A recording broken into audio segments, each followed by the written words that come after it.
Halo semuanya dan selamat datang kembali di channel AutoNet Max. Ketemu lagi dengan saya Satria Katana, reviewer cabang Surabaya. Nah, kali ini kita lagi ada di Wuling Blast Basuki Rahmat. Dan ngapain? Bukan kita mau bahas ini ya, diecast ini. Kita akan bahas mobil varian terbaru dari Wuling. Bukan mobil ini ya, bukan Baojun ya. Kita mau bahas si Wuling Cortez tipe terbaru yaitu tipe ST. Yuk kita bahas.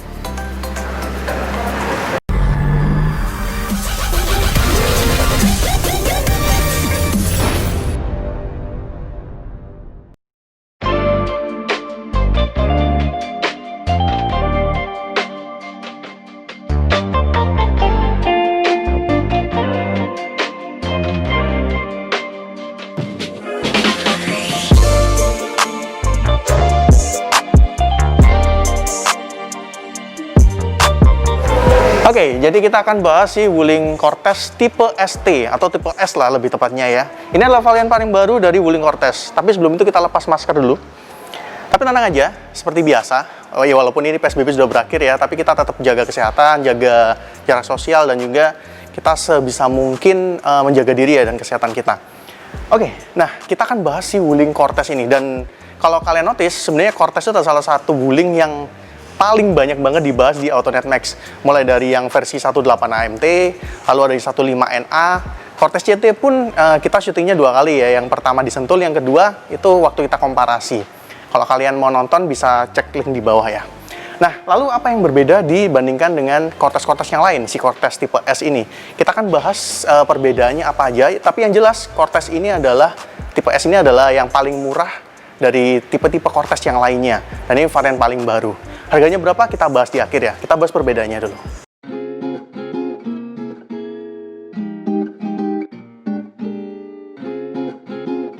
Oke, sebagai tipe termurah dari Cortez CT, apa aja yang berbeda dibandingkan dengan tipe C dan tipe L? Tapi sebelum itu, mobil ini hadir sebagai pengganti dari Cortez 1.5NA yang sebelumnya adalah Cortez paling murah yang dijual di Indonesia.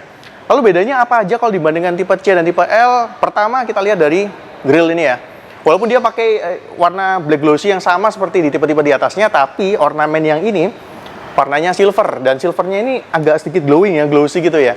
Ya kayak buka-buka cewek yang PSBB kemarin. Ya harapannya kayak gitu.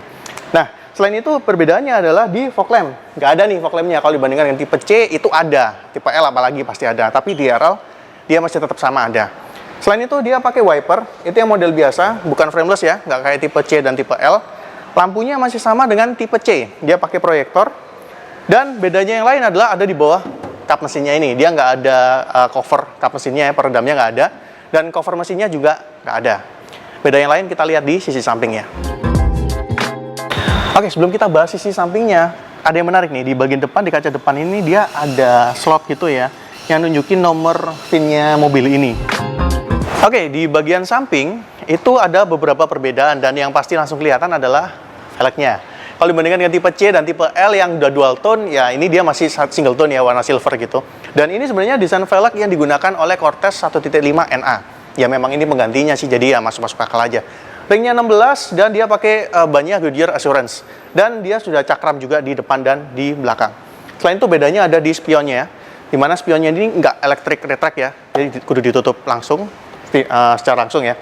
Dan dia tetap masih ada lampu sen, dia juga masih ada ornamen silver, dan dia ada kilas nih. Lumayan dengan harga segini dia dapat kilas ya. Dan dia masih ada juga ornamen berwarna silver di sisi bawah. Nah, ada roof rail, dan di sini dia emang nggak ada list chrome-nya ya, nggak kayak tipe L, tapi tipe C juga nggak ada sih. Dan di bagian sini juga dia warnanya doff aja, dan yang emang glossy cuma di tipe L aja. Oke, kita langsung lihat ke sisi belakangnya ya.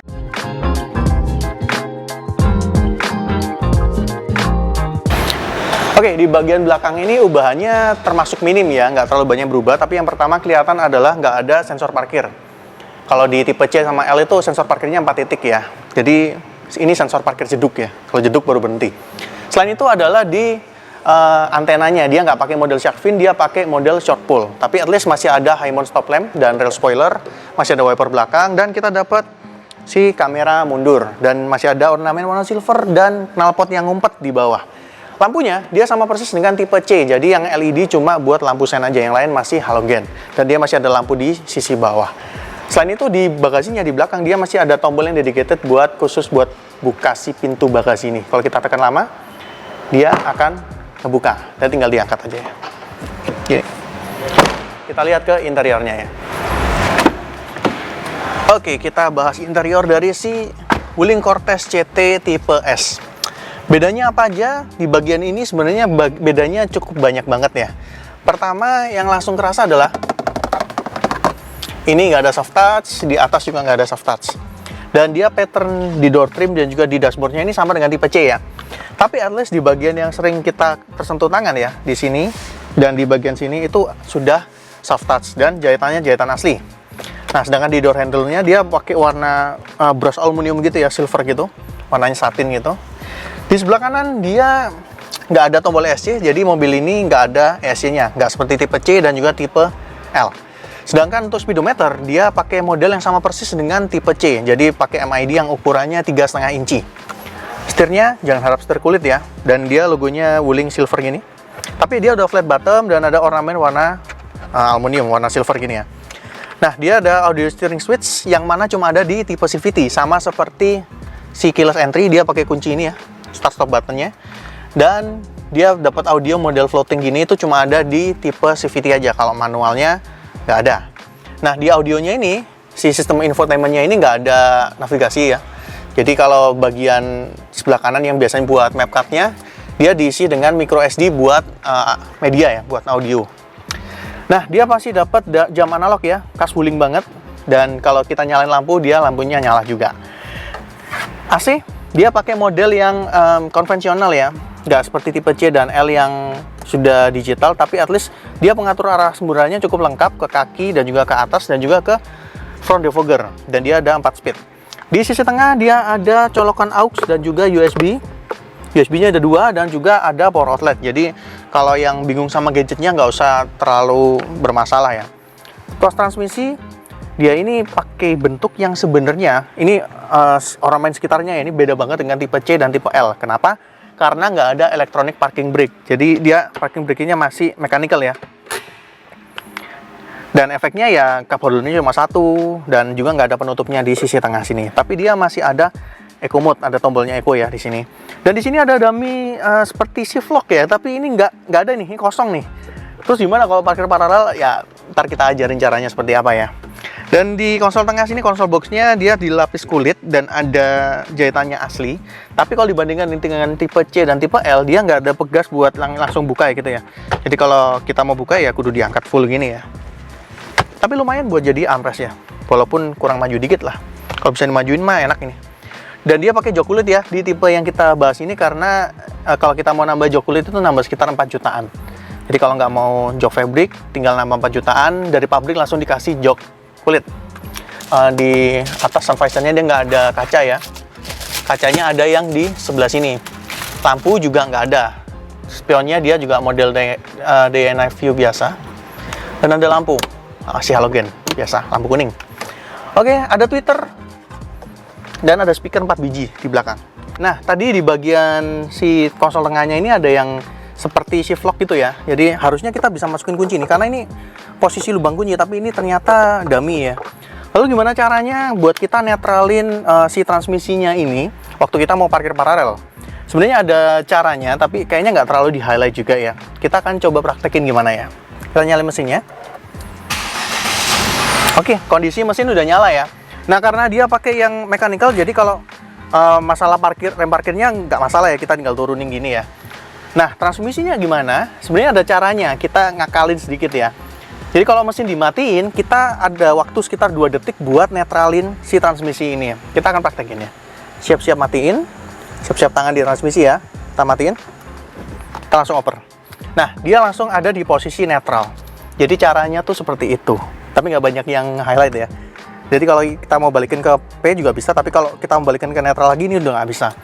Lalu di versi yang C dan L yang dia pakai electronic parking brake gimana caranya? Kita akan coba ya seperti apa ya. Oke, kita sudah ada di tipe L ya. Jadi tricky ya kalau kita mau netralin transmisi yang tipe L ini. Mirip seperti tipe S tadi, tapi karena dia pakai electronic parking brake, jadi ada tambahan tombol yang harus kita tekan. Nah, gimana caranya? Kita akan langsung praktekin aja ya. Kita nyalain ya. Oke, nah setelah kita nyalain mesin ini, kita harus matiin dulu atau ngerilis si electronic parking brake ini dengan cara kita injek rem dulu. Tangan kanan kita siap di sini, tangan kiri siap matiin mesin ya. Kita turunin dulu. Oke, dia udah rilis, kita matiin dan kita oper. Kenapa kalau seperti ini? Karena kalau kita udah oper, tapi kita masih belum rilis, itu kita nggak bisa rilis si electronic parking brake-nya ini. Tapi kalau udah kayak gini, ini udah bisa buat parkir paralel. Kalau kita perlu rem parkir lagi, udah tinggal aktifin lagi.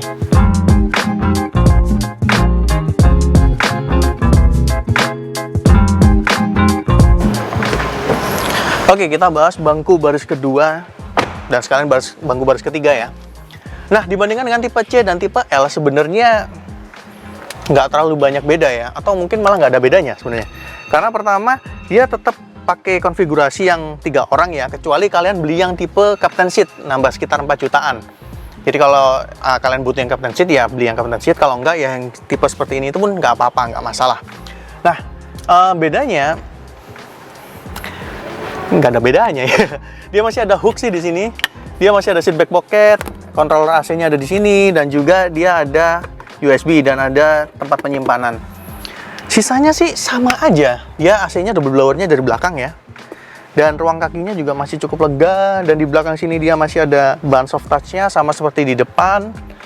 Jadi secara fungsional itu nggak ada bedanya kalau dibandingkan dengan tipe C dan juga tipe L. Bedanya ada sedikit di bangku baris ketiga, di mana colokan USB-nya itu nggak ada. Kalau tipe C dan tipe L itu ada colokan USB. Kalau di sini nggak ada. Tapi dengan harga yang lumayan selisihnya, kalian bisa dapat fungsional yang sama persis dengan tipe-tipe di atasnya. Sebenarnya ini cukup oke banget sih.